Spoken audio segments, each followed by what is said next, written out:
জানো তো, আমি যখন কোথাও বেরাই আমার মা আমাকে অটো স্ট্যান্ড পর্যন্ত ছাড়তে যাবেই। যখন যাই না তখন যেন আমি খুব মিস করি। পরীক্ষার দিন যখন চোংদা পার হতে পারিনি তখন রাস্তার মাঝখানে দেখি হঠাৎ করে একটা লরি খারাপ হয়ে পড়ে আছে, তো কোনোভাবেই রাস্তা এপার ওপার করতে পারছি না।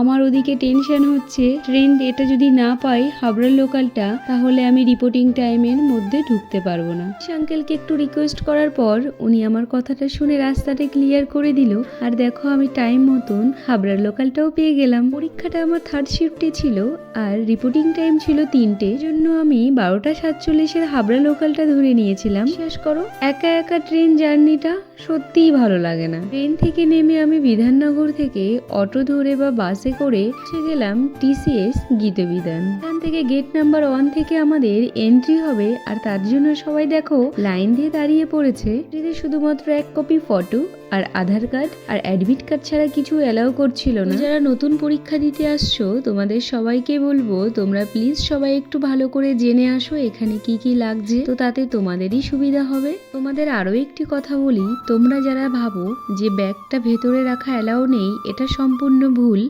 তোমরা বাইরে 30 টাকা 35 টাকা দিয়ে ব্যাগ না রেখে আমি বলবো যে ভেতরে আসো, ভেতরে আন্ডারগ্রাউন্ডে দেখো এখানে ব্যাগ রাখার ব্যবস্থা আছে। চলো এবার আসি আমি কোশ্চেনের ওপর। এক্সামে জেনারেল অ্যাওয়ারনেস এসেছিল পুরোটা কারেন্ট অ্যাফেয়ার্স, সে তো পুরোটা নিউমেরিক্যালস দিয়েছিল। আমার বেশি লেন্সের ওপর থেকে নিউমেরিক্যালসগুলো এসেছিল। জিআই এবং ম্যাথের লেভেলটা নর্মাল ছিল। সেক্টর 5 থেকে মেট্রো টিকিট কেটে শিয়ালদা যাব, সেখান থেকে পুরো ট্রেন ধরে আমি বাড়িতে আসবো। তো মেট্রোর এখান থেকে দেখেছো কত স্টুডেন্ট যাচ্ছে। বিশ্বাস করো এই টাইমটা আমার মুড অফ ছিল একটাই কারণ, আমি বনগাঁ লোকালটা ধরতে পারিনি, আর ওই ট্রেনটা ধরতে না পারার জন্য আমার বাড়িতে আসতে অনেকটা লেট হয়ে গেছে। পরের ট্রেনটা ধরে ঝালমুড়ি খেতে খেতে আমি বাড়িতে চলে এসেছি।